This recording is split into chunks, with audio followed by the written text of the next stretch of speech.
Indian navy की सबसे पुरानी डिस्ट्रॉयर को भी ऑफिशियली नेवी से डीकमीशन करने का फैसला किया गया है। नेवी के लिए बनाए जाने वाले फ्यूचर न्यूक्लियर सबमरीन में पंप जेट प्रपल्शन सिस्टम का इस्तेमाल करने का फैसला किया गया है। भारत की तरफ से जल्दी से ही एक और इंपोर्ट बैन लिस्ट को पब्लिश किया जाने वाला है, जिसमें एयरक्राफ्ट से लेकर टैंक्स तक को भी नेगेटिव इंपोर्ट लिस्ट में शामिल करने की बात सामने आई है। और अंत में पाकिस्तान की पार्लियामेंट में अभी ऑफिशियली इजराइल के खिलाफ एक रेजोल्यूशन को पास करने के साथ साथ इजराइल के खिलाफ पाकिस्तान की तरफ से जिहाद करने का घोषणा किया गया है। ऐसे ही कुछ और खबरों के बारे में हम आज की वीडियो में बात करने वाले हैं।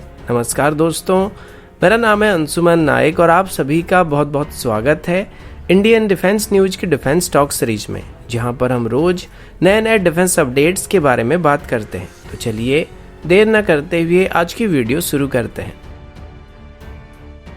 आज की पहली अपडेट इंडियन नेवी की तरफ से है। फ्राइडे को यानी कि कल इंडियन नेवी की लीड वेसल यानी कि INS राजपूत को ऑफिशियली नेवी से डीकमीशन किया जाएगा।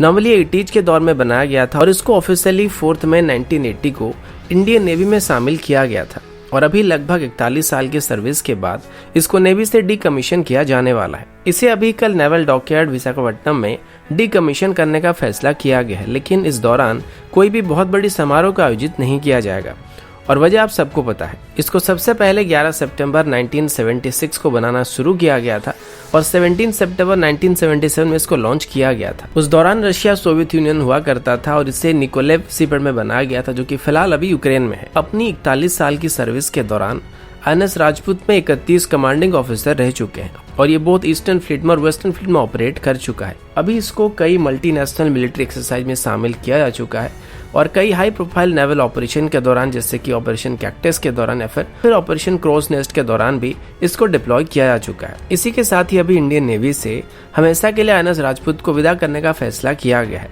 और उम्मीद है कि इसको डीकमीशन करने के बाद स्क्रैप करने के बदले इसको आगे चल के नेवल म्यूजियम के तौर पर रखने की कोशिश की जाएगी। तो ये आगे चल के इंडियन नेवी की ग्लोरियस हिस्ट्री को आने वाले कई पीढ़ियों तक पहुंचाने में काफी मदद कर सकता है। अगला अपडेट भी इंडियन नेवी की तरफ से है। आप सभी को पता होगा कि कल ये खबर सामने आया था कि इंडियन नेवी की तरफ से अभी 6 एडिशनल न्यूक्लियर सबमरीन्स को बनाने का फैसला किया जा रहा है और पहले इसको INS विशाल के मुकाबले ज्यादा प्रेफरेंस देने की बात सामने आई थी, लेकिन अभी इनको हमारी फ्यूचर AIP सबमरीन के मुकाबले भी ज्यादा प्रेफरेंस दिया जा रहा है। यानी कि अभी प्रोजेक्ट 75I के अंदर बनने वाले सबमरीन से पहले ही न्यूक्लियर सबमरीन को बनाने का फैसला किया जा रहा है। बताया जा रहा है कि काफी जल्दी अभी PMO ऑफिस की तरफ से ही इसके लिए फॉर्मल अप्रूवल दे दिया जाएगा, जिसके बाद फॉर्मली इंडियन नेवी की नेवल डिजाइन ब्यूरो की तरफ से इनको बनाना शुरू किया जा सकता है और अभी इनको 10 साल के अंदर ही बनाकर इंडियन नेवी में इंडक्ट करना शुरू किया जाएगा। अभी नेवल डिजाइन ब्यूरो की तरफ से अपने फ्यूचर न्यूक्लियर सबमरीन्स में कन्वेंशनल प्रोपल्शन सिस्टम का इस्तेमाल करने के बदले पंप जेट प्रोपल्शन सिस्टम का इस्तेमाल करने का विचार किया जा रहा है, जो कि कन्वेंशनल प्रोपेलर ड्रिवन सिस्टम के मुकाबले ज्यादा साइलेंट होते हैं और इससे सबमरीन की एक्यूस्टिक सिग्नेचर भी काफी हद तक रिड्यूस हो जाता है।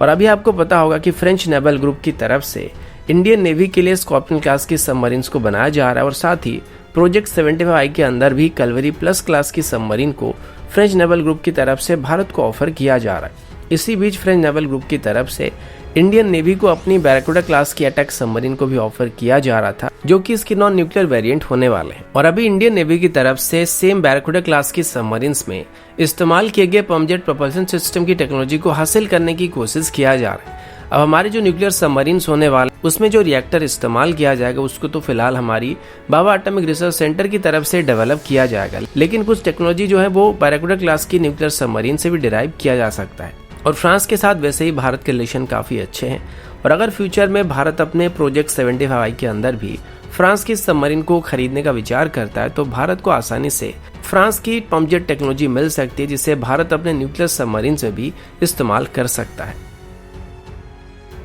अगला अपडेट भारत की इंपोर्ट बैन लिस्ट को लेकर। जैसे कि आप सभी को पता है कि हमारी इंडिजिनस डिफेंस प्रोडक्शन को बढ़ावा देने के लिए डिफेंस मिनिस्ट्री की तरफ से पहले भी एक बार डिफेंस इक्विपमेंट की इंपोर्ट के ऊपर पाबंदी लगाई जा चुकी है, जिसमें उन सभी डिफेंस इक्विपमेंट को इंपोर्ट करने के ऊपर पाबंदी लगाया गया था जिनको अभी भारत में आसानी से बनाया जा सकता है।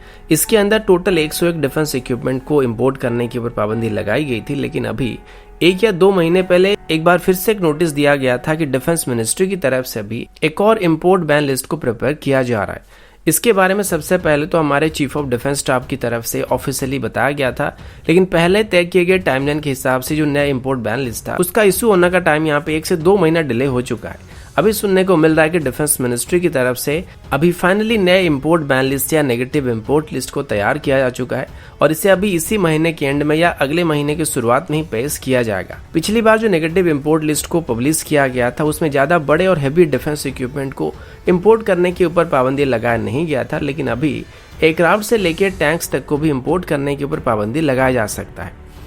अगर ऐसा हुआ तो ये भारत की इंडिजिनस डिफेंस इंडस्ट्री को बिल्डअप करने में काफ़ी मदद करने वाला है, क्योंकि अभी अगर हमें एयरक्राफ्ट की भी ज़रूरत पड़ेगी तो उनको भी भारत बाहर से इंपोर्ट नहीं कर सकता है, या फिर अगर टैंक्स की भी ज़रूरत पड़ेगी जो कि है अभी, तो उनको भी बाहर से इंपोर्ट नहीं किया जा सकता है।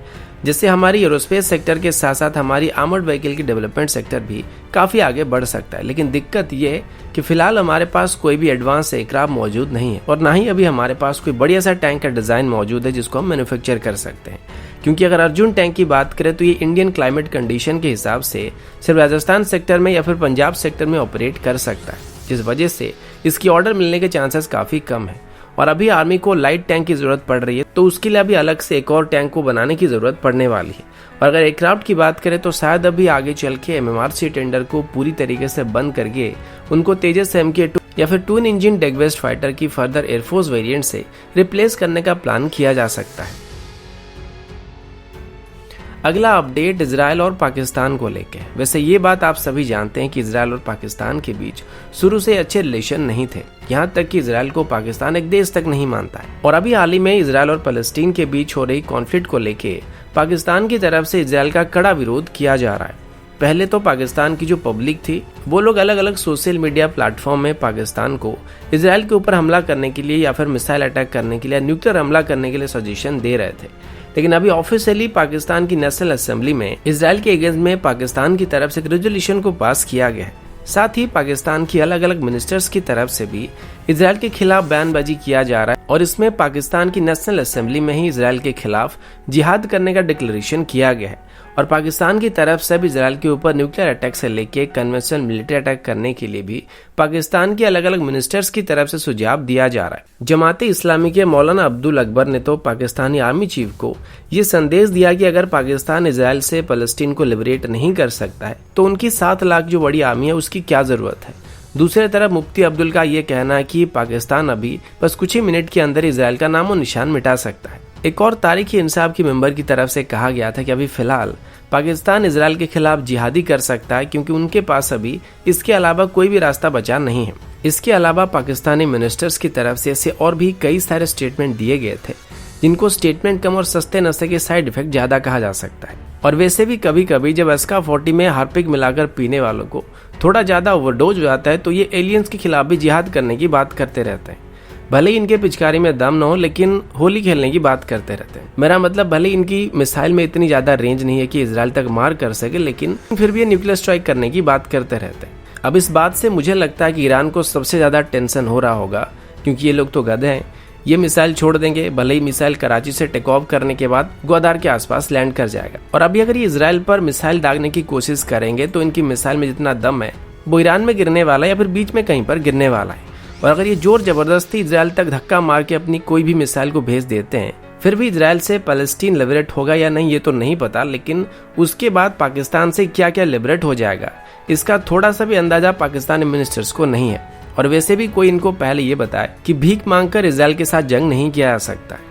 और कुछ दिन पहले खुद पाकिस्तानी ऑफिशियल की तरफ से ये बताया जा रहा था कि पाकिस्तानी आर्मी के पास बस एक दिन की फुल स्केल लड़ाई लड़ने लायक भी कैपेसिटी नहीं बचा है। और इजराइल के खिलाफ जंग करने के लिए जाएंगे या जिहाद करने की कोशिश करेंगे तो इतना अंदर घुस के मारेंगे कि यूनाइटेड नेशन भी नहीं बचा पाएगा। तो दोस्तों अभी के लिए इतना ही, मिलता हूँ आपसे अगले वीडियो में, तब तक के लिए जय हिंद, वंदे मातरम।